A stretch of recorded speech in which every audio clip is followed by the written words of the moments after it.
ಒಂದು ಕಡೆ ಬೆಂಗಳೂರು ಮಳೆಯಿಂದಾಗಿ ತತ್ತರಿಸಿ ಹೋಗಿದೆ, ಮತ್ತೊಂದು ಕಡೆ ಕಾಂಗ್ರೆಸ್ ತನ್ನ ಸಾಧನಾ ಸಮಾವೇಶದಲ್ಲಿ ಮುಳುಗಿತ್ತು. ಹೀಗಾಗಿ ಬಿಜೆಪಿ ನಾಯಕರು ಕೆಂಡ ಕಾರಿದ್ರು.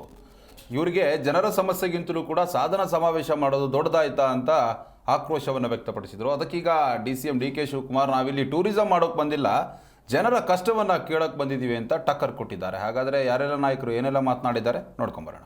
ಹೇಳಿದ್ನಲ್ಲ, ಇವತ್ತು DK ಶಿವಕುಮಾರ್ ಅವರು ಕಾಂಗ್ರೆಸ್ನವರು ಗ್ರೇಟರ್ ಬೆಂಗಳೂರು ಬಗ್ಗೆ ಮಾತನಾಡ್ತಾರೆ. ಇವತ್ತು ವಾಟರ್ ಬೆಂಗಳೂರು ಆಗಿದೆ, ನೀರಿನಲ್ಲಿ ಮುಳುಗೋಗ್ತಾ ಇದೆ ಇವತ್ತು ಬೆಂಗಳೂರು.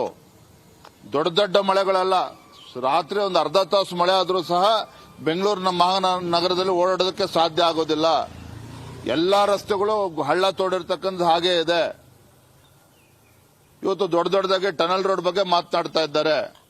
ಹೈಕೋರ್ಟ್ ಕೂಡ ಹಲವಾರು ಬಾರಿ ಚೀಮಾರಿ ಆಗ್ತು, ರಸ್ತೆಗಳು ಗುಂಡಿ ಮುಚ್ಚಬೇಕು ಅಂತೇಳಿ. ಅದು ಕೂಡ ಉಸ್ತುವಾರಿ ಸಚಿವರಾಗಲಿ ರಾಜ್ಯ ಸರ್ಕಾರ ಆಗಲಿ ಅಂತಾರಾಷ್ಟ್ರೀಯ ಮಟ್ಟದಲ್ಲಿ ತಲೆ ತಗ್ಗಿಸೋ ಸ್ಥಿತಿ ನಿರ್ಮಾಣ ಆಗಿದೆ. ಎಷ್ಟು ಹಣ ಖರ್ಚು ಮಾಡ್ತೀವಿ, ಎಷ್ಟೊಂದು ತಾಂತ್ರಿಕತೆ ಇದೆ. ರಾಜ್ಯದ ಮತ್ತು ದೇಶದ ಬೊಕ್ಕಸಕ್ಕೆ ಬೆಂಗಳೂರಿನ ಜನ ದೊಡ್ಡ ಪ್ರಮಾಣದ ಆದಾಯದ ತೆರಿಗೆಯನ್ನು ತುಂಬಿಸ್ಕೊಡ್ತಾರೆ. ಆದರೆ ಬೆಂಗಳೂರಿನ ಬದುಕನ್ನು ನಾವು ಮುಳುಗಿಸ್ತಾ ಇದ್ದೀವಿ. ಗಂಭೀರವಾಗಿ ಆಲೋಚನೆ ಮಾಡಬೇಕು. ಅನ್ಪ್ಲಾನ್ಡಾಗಿ ನಮ್ಮ ಕೆಂಪೇಗೌಡರ ಕಾಲದಲ್ಲಿ ಪ್ಲಾನ್ಡ್ ಬೆಂಗಳೂರು ಇತ್ತು. ಮಧ್ಯದಲ್ಲಿ ಕೆಲವು ಸಿಟಿಗಳು ಮಾತ್ರ ಪ್ಲಾನ್ಡ್ ಬೆಂಗಳೂರು, ಇನ್ನು ಉಳಿದಿದ್ದೆಲ್ಲ ಅನ್ಪ್ಲಾನ್ಡು.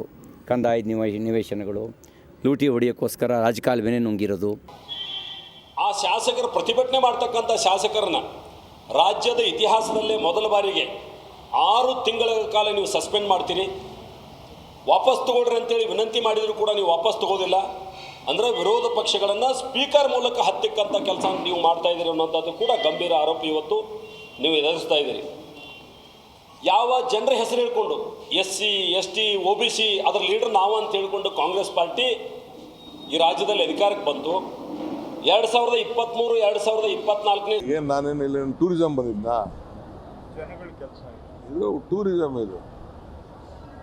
ಇದು ಟೂರಿಸಂ ಅಲ್ಲ. ಇಲ್ಲಿ ಬಂದಿರೋದು ಹಂಪೆಗೆ ಟೂರಿಸಂ ಬಂದಿಲ್ಲ. ಇದು ಜನರ ಬದುಕನ್ನು ನೋಡ್ತೀವಿ. ಪಾಪ ಅವ್ರು ವಿರೋಧ ಪಾರ್ಟಿಲಿದ್ದಾರೆ, ಅವ್ರು ಟೀಕೆ ಮಾಡಲಿಲ್ಲ ಅಂದರೆ ಅವ್ರಿಗೆ ಅಶೋಕ್ ಇಬ್ಬರಿಗೂ ಅವ್ರಿಗೆ ಸಮಾಧಾನ ಆಗೋದಿಲ್ವಲ್ಲ, ಇಲ್ಲ ಅವ್ರ ಸ್ಥಾನಕ್ಕೆ ಧಕ್ಕೆ ಬರ್ತದಲ್ಲ.